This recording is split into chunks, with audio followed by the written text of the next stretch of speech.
Reka mbifuriza amahoro y'Imana ishya n'ihirwe mu buzima aho muri hirya no hino. Ni ikiganiro cyakagaruka kivuga ku iyobokamana n'umuyoboro mushya twabateguriye kujya ubagezaho ibiruhura umutima n'ibiganiza urubyiruko mu rugendo turimo, aho ubukristo n'abakristo benshi bamaze gusubira inyuma. Ese byatewe na covid, byatewe n'iki? Ngiye kwanganira na bashiki banjye hano. Mumeze mute?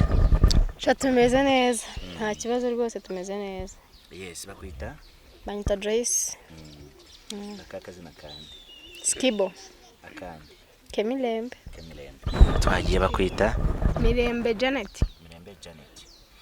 Ngiye kuganira n'aba bakobwa bombi, hazemo kuvugisha ukuri. Ninde muntu uzi gusenga muri mwembi? Erega nta muntu utazi gusenga, ariko buri wese agira uburyo asengamo.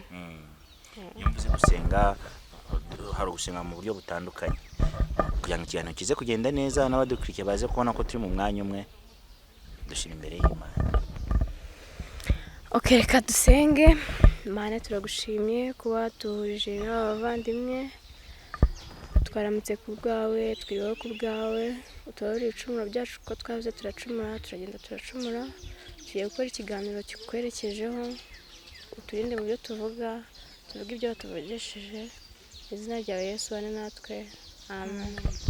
Yes, duhaye ikaze abantu badukurikiye, ndizera bari bumukireho ibintu byinshi cyane. Urubyiruko mu kinyejana turimo cya 21 ruhagaze gute mu gakiza? Ni hafi ya ntarwo, kuko urubyiruko wenda keretse tugiye mu bantu bakuru, kuko urubyiruko rwo imisengere yabo iri hasi. Mirembe, Uheruka mu nzu y'Uwiteka ryari? Mana nyagasani, ntabwo ngiye kubeshya, Imana itantura hasi. Reka reka ashaka ko hashize nk'imyaka 2 sinababeye. Se gusa Yego. ibirugo ni nyuma ya covid. No, nkiga najyaga gusenga cyane. Nyuma yaho mbyariye rero ntabwo nijya. Ariko njye ndasenga kuko niga twajyaga muri chape tugasenga. Uri kuwa gatanu hashize imyaka ingahe? Niga umwana wanjye n'umwaka afite. Ubwo rero njyewe hashize nk'amezi 8 ntasenga. Ubwo ndi kwishuri najyaga mu cyumba cy'abasengesho ngasenga, twafataga n'ibice tukikoramo groupe tukajya gusenga. Muri kirite. Mu myaka 15 ishize inyuma yawe, n'imyaka 3 iri ishize hagati aho ngaho, aho ubona wari mu nzira y'agakiza naho ubona wataye inzira y'agakiza ni hehe? Mu myaka 15 ishize nari mfite agakiza. Muri aka kitatu wenda bisa n'ibigabanuka. Biragoye. Mwagashize he rero? Biri kwibazwa hirya no hino, insenyo ntizicyuzura nka mbere, nubwo ziuzuye abenshi mu guhura ku gacupa. Abandi hari umwe twaganira arambwira ngo urubyiruko dufite utishwe n'inzoga yishwe n'itabi. Nabibonye nijoro. Nibyo, ariko ibyo byo nibyo. Agakiza urabona se, ubundi iki gihe ntabeshye ni business. Ni ibintu by'amafaranga twibereyemo abanyarwanda cyangwa wenda mu isi.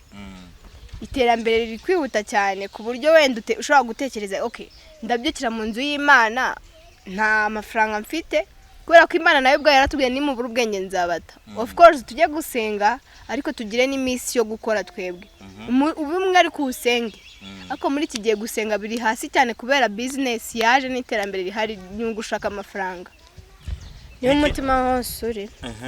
Umutima y'abantu cyangwa urubyiruko biri mu mafaranga. Ntekereza yuko abantu batakariza Imana icyizere ntibabe bakifite nk'iya mbere mu buzima bwabo, ni nakubunyangamugayo mu buryo bw'ubumuntu tubihuza ibyo bintu. Rose naba nagiye gusenga nakubwiza ukuri isa muntu uvugisha ukuri n'indera. Ni nkanjye gusa. Ariko ukuri kwaratakaye, ibyo uvuga nibyo. Nta kuri kugihari. Ni gukeya. Ubwo twahereye mu urubyiruko ruhagaze gute mu nzira y'agakiza? Tujye muri realite nk'icumi%. Ni 10% kubera ko urubyiruko rwo noneho ruracyafite n'amaraso ashyushye. Ntago ni ibintu bigoranye kujya gusenga. Hari ibintu byinshi bituma rutajya gusenga. Kuri iyi si hari ibiyobyabwenge. Hari vision iri kuta iterambere ryo gushakamo amafaranga. Urabona za nyakatsi baraziciye, amazi atari meza nayo bari kugenda bayakuramo. So aribaza ndabiragenda gute?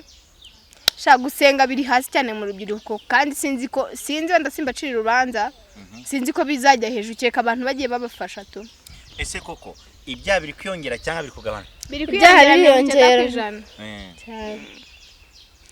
Bivuze ngo ikizira cyavuye mu bantu kinjira ahera. Uko iterambere ubundi cyavuye ahera ahubwo kinjira mu bantu. Ese ubwo urumva niba turi gukora ibyaha turi kwinjira ahera cyangwa turinjira ahantu habi? Ntekeza ngo tuvuge ngo cyavuye ahera, bivuze ngo ikizira cyaba cyarahoze ahera. Oya, ntabwo kigeze kinahaba. Ikizira cyahoze ahabi. Ubwo rero cyavuye bamugani ahabi kinjira ahera. Turasabwa iki muri ibi bihe bya none kugira ngo uburyo twagiye tubona mu rubyiruko rukunze Imana, runyotewe n'Imana, runyotewe no kuvugisha ukuri, urubyiruko umuntu ambonamo icyizere cy'ahazaza h'igihugu n'iterambere, ariko samutema abantu benshi ntibari kubona kimwe muri ibi bihe.